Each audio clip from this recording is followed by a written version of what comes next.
One of the big changes throughout the 10 years of the Legends has been the evolution, if you will, of our practice facilities and game facilities for that matter. It's amazing the long ways we've come in 10 years in terms of access for our athletes. So in the Sports Performance Center specifically, it's over 57,000 square feet of space, and in that we have a state-of-the-art weight room that was specifically designed by our Director of Performance, Jeff Fish. And then we have a turf field that is NFL certified, and then we have a basketball court that Donnie Nelson and Malcolm Farmer were instrumental as far as the markings on the court to the type of wood that we use to put down the floor, and then we have a whole recovery room. That's a big piece of performance training that gets left out so often, is the recovery. One of the luxuries that we have having our new practice facility is not only the resources to practice, but the flexibility in schedule.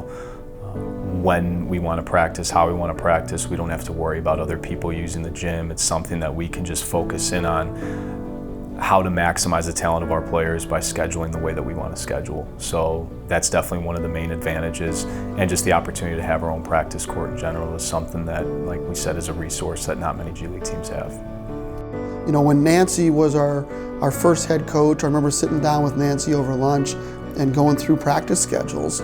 And you know, the vast majority of our practices were going to be at Fieldhouse USA, but there were times when even Fieldhouse wasn't available, or we were going to be going to various high schools in the area, or wherever else we could find a court.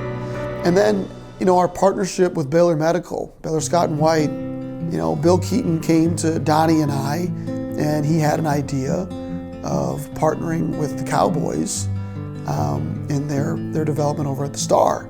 And if anyone knows Bill Keaton, when he gets his mind set on something, it's set. And it became something that he had a vision for. This whole facility was Bill's baby, and it was his dream, and really it started with him. It started with him and Baylor Healthcare System and the Jones family.